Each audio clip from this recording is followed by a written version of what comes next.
The most expensive mistake you can make when buying a new bicycle isn't choosing the wrong one. It's choosing the right logo. Whether you're buying your first bicycle, replacing an old one, or getting back into riding after years away, the next few minutes could save you hundreds of dollars, maybe more. Some of the biggest bicycle brands you've seen at Walmart, Costco, your local bike shop, and all over the internet aren't the safe bet they used to be anymore. In the last 12 months alone, one of America's best-selling e-bike companies was hit with a federal safety warning it refused to fix. Another major bicycle company admitted it raised prices not just because of tariffs, but to increase profit margins. And one of the most famous names in American bicycling hasn't actually been an independent American company in over 30 years. So before you spend hundreds or even thousands of dollars on your next bicycle, here are the 7 bicycle brands I'd avoid in 2026. Starting with one almost everyone has owned. Number 7. Huffy, the bike everyone owned and no one kept. Huffy is probably the first bicycle brand name you ever learned. And this one's not a surprise. It sells through big box stores, not bike shops, which means the person assembling your bike is usually paid by the box, not trained as a bike mechanic. Brakes are commonly under-tightened out of the box, wheels are often out of true, and there's no local shop you can bring it back to when something needs adjusting. Unless your budget is extremely limited, there are simply better bicycles for the money today. Even an entry-level Decathlon or Giant costs only a little more and will generally offer better durability and value over time. And Huffy isn't the only brand living off a reputation it stopped earning years ago. The next one is much harder to accept because millions of riders still think it's the same company they grew up with. Number 6. Schwinn. What happens when a legend gets sold 3 times? Schwinn is arguably the single most trusted bicycle name in American history, the brand that basically was the bicycle industry through the mid-20th century. Here's something almost nobody realizes. Schwinn filed for bankruptcy back in 1992, and the name has changed hands multiple times since. Most riders never noticed the change because the logo stayed exactly the same. Today, Schwinn is part of Pon Holdings. It's the same conglomerate that owns Cannondale, GT, and Mongoose. It's positioned almost entirely as a mass-market, big-box brand now, sold through the same channels as Huffy, not through independent bike shops. Modern Schwinns are largely assembled at the retail level rather than by a bike shop mechanic, and the lineup leans heavily on cruisers, comfort bikes, and kids models rather than anything built to compete with performance brands. The nostalgia is real. The engineering pedigree that built it isn't attached to the badge anymore. For most buyers, there are stronger choices at the same price. You're paying for the badge, not the 1970s engineering that made it famous, and the badge alone isn't worth the premium anymore. Number 5. Mongoose and GT when racing legends become supermarket bicycles. Here's the strangest part of this whole story. GT's Triple Triangle, a unique frame design that made GT bikes instantly recognizable, became one of the most identifiable silhouettes in mountain biking throughout the 90s. Mongoose, meanwhile, all but defined BMX racing during the same era, sponsoring the riders who built the sport. These weren't just bicycle brands, they were the bikes serious young racers actually wanted. And, like Schwinn, both names now live under that same Pon Holdings umbrella, distributed primarily through mass retailers rather than specialty bike shops. 3 legendary names, one parent company, one business decision made 2 decades ago that quietly changed what all 3 of them became.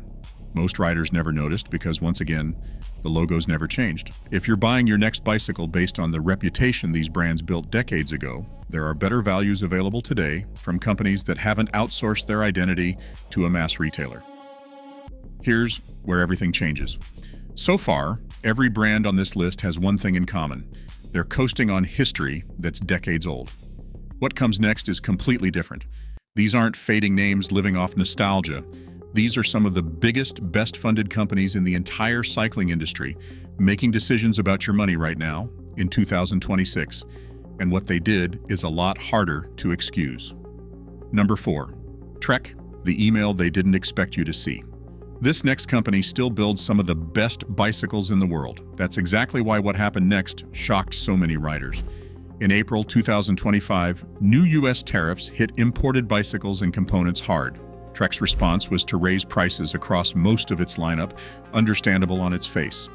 But in the same internal email to dealers, reported by Bicycle Retailer and Industry News and Escape Collective, Trek acknowledged the increase would also apply to inventory that had already cleared customs before the tariffs even took effect, and told dealers plainly that this would boost their gross profit margins.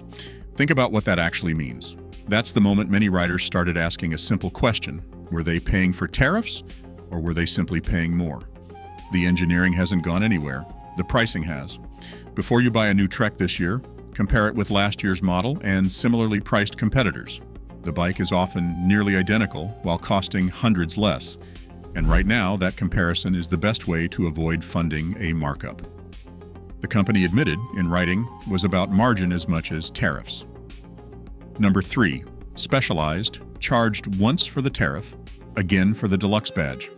Specialized is the other giant of the industry, known for genuine racing pedigree across both road bikes and electric mountain bikes. In 2025, Specialized also announced a 10% tariff surcharge on new orders, listed as a separate line item on invoices. On its own, that's at least transparent. But here's what almost nobody connects to. Specialized's flagship S-Works trim, essentially the deluxe version of the same bicycle, distinguished mostly by a lighter frame and fancier paint, has for years commanded a steep premium over the standard version. It's a pattern common across the industry. Nearly every brand has a top-of-the-line version, priced far beyond what the actual difference justifies, but few lean on it as hard as Specialized does. So you're not just paying the tariff, you're paying the tariff on top of a markup that was already there before tariffs existed. Once again, the logo stayed valuable, even as the value behind it became harder to justify. Skip the deluxe trim entirely. Unless you're a competitive racer chasing every last ounce of weight, paying thousands extra for it won't make your rides any more enjoyable. And even in the regular lineup, a comparable bike can often be found at a lower price from brands like Canyon or Giant. Number 2. Peloton. The company that admitted the price was never about the bicycle. Not every bicycle company sells bicycles you ride outdoors. Millions of people entered cycling for the first time through a Peloton stationary bike, and what happened with its pricing is too revealing to skip. Here's something almost nobody knows about how that price actually got set.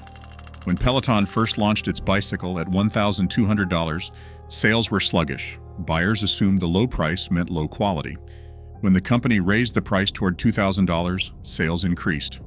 Former CEO John Foley has said plainly, on the record, that the sticker price was never purely a function of what it cost to build the bicycle. It was tuned to make people believe they were buying something premium.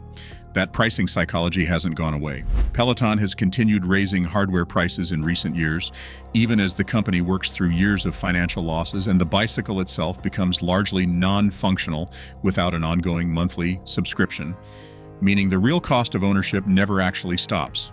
You're not just buying a stationary bike, you're buying a number that was chosen to make you trust it.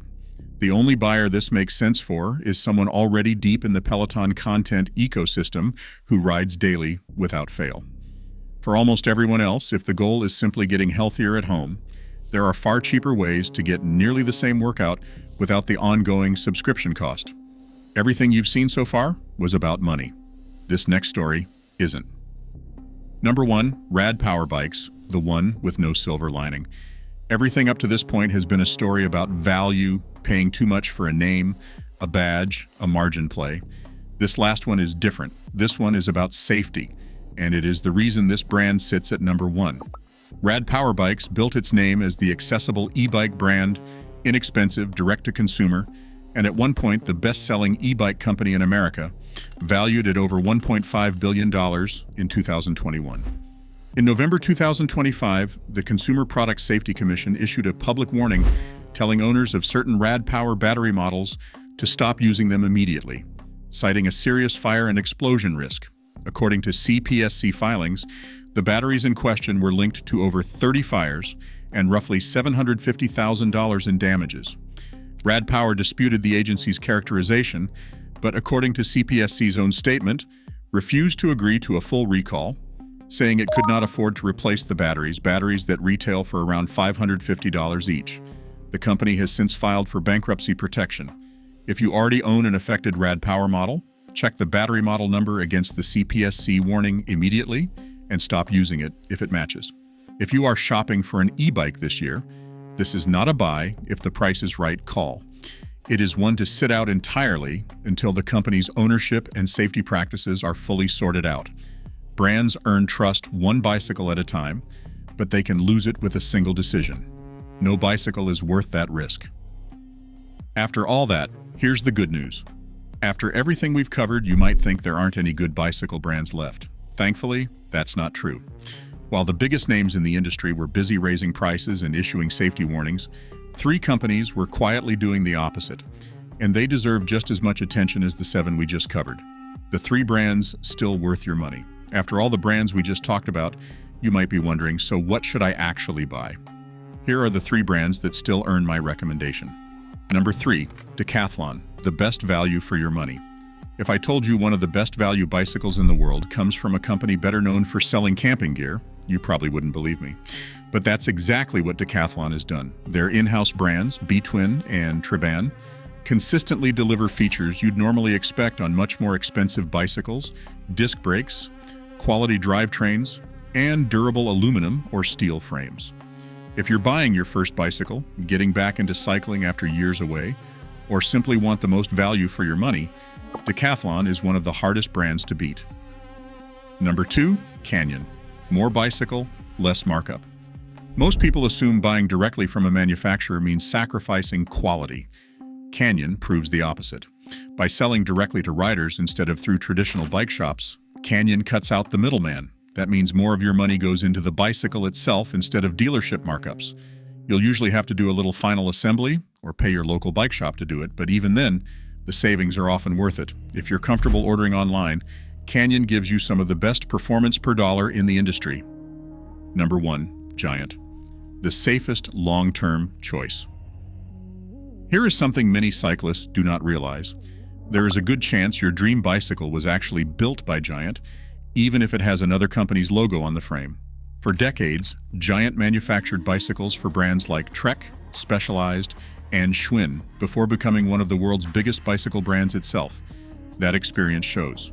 Giant has earned a reputation for reliable quality, fair pricing, and bicycles that can last for many years with proper care. If you want one bicycle you can confidently ride for a long time without paying luxury brand prices, Giant is still one of the safest bets you can make. Here is my cheat sheet. Buying your first bicycle? Go with Decathlon. It's the easiest way to get into cycling without overspending. Just want to get fit at home? Buy a quality spin bike and skip the expensive subscriptions. Planning to ride outdoors? A hybrid from Canyon or Giant is comfortable, versatile, and perfect for most people. Need a bike for commuting? Check out Giant's Escape or Decathlon's commuter bikes. They're reliable and easy to maintain. Got a budget under $1,500? Start with an entry-level road bike from Canyon or Giant. And if cycling has become your new obsession, step up to a mid-range Giant or grab last year's Trek if you find one on sale. The bottom line? Don't buy the most famous brand. Buy the bicycle that fits the way you actually ride. 20 years from now, nobody will remember what logo was printed on your frame. They'll remember the climbs you conquered, the sunrise rides you almost skipped, the miles that turned into friendships. The best bicycle was never the one with the biggest reputation. It's the one that gets you out riding more often, whether you're commuting to work, chasing a fitness goal, or just getting back on 2 wheels after years away, and doesn't put your trust or your safety on the line to do it. Because the most expensive mistake was never buying the wrong bicycle. It was trusting the logo more than the bicycle behind it. Have you ever had a bad experience with one of these bicycle brands? Or do you own one of the 3 we recommended? Share your experience in the comments. Your story could help someone else make a smarter buying decision.